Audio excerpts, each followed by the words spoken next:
Artemis Fowl is 12 years old. His father, Artemis Fowl Sr., little does he know, is a criminal mastermind. Artemis Fowl Sr. is abducted, stolen by dark forces. As Artemis Fowl Jr. discovers that this is the case, he also uncovers the knowledge that those dark forces represent a fairy world that he is forced to understand does exist.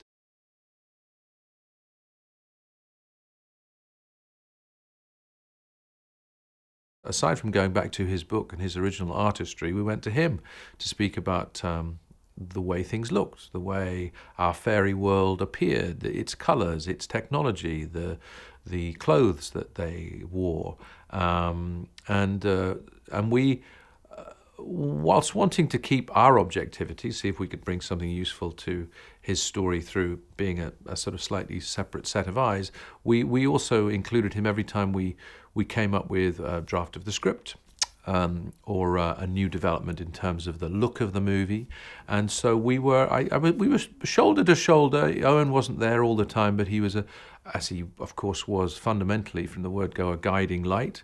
He's a great storyteller, so we definitely invited in that great storytelling instinct to help us as we went.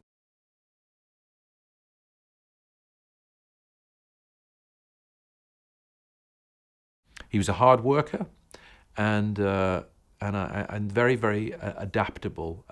He has an infectious enthusiasm for the material, and it's something that in Artemis Fowl, who's a character who on the page can seem maybe drier than dry and maybe a little cynical, Ferdia was able to bring a sort of, if not innocence, a freshness and a youthfulness that was very, very appealing. So he's the kind of guy you could get behind. So he was a impressive, very, excellent collaborator. He does a fine job in the movie.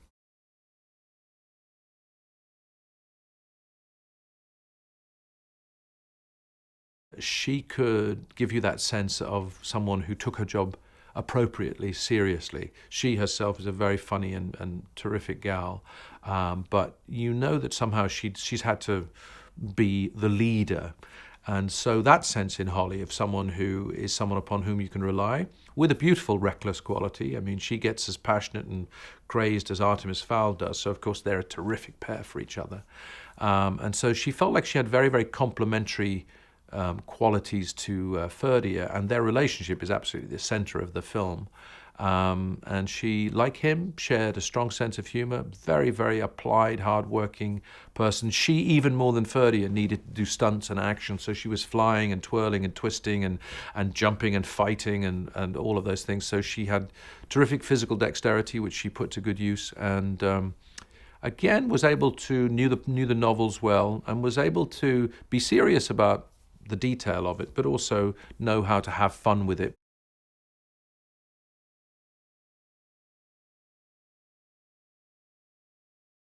Judi Dench plays Commander Root, who runs the Leprechaun, and she is a grizzled and gnarled veteran of fairy warfare. She has a very strong view about how disappointing human behavior can be and how their greed, as she puts it, their rapacious appetite for fairy things, for gold and for power, has led to this split between the humans and the fairies who at one time lived in peace, peacefully coexisting. Now the fairies have gone underground to avoid humans and to take away the power that humans seek. And she is now someone who pretends to have seen it all, been there and done that, and is very, very tough on her charges, on her junior officers, like Holly Short.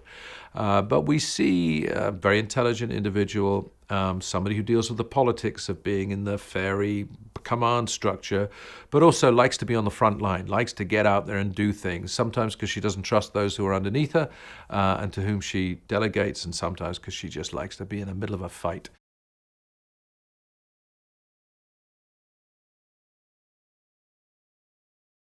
If you're building something that is a straight up and down mansion that has to be, vividly realized, but obeys certain kind of architectural rules, you might say, I think there was a real sense of release from Jim and from Dominic at being able to build Haven City and fiddle with geometry and levels and horizontalities and create the kind of spiraling craziness that you could do if you're a fairy, where the same kind of environmental relationship with the things that you build is different.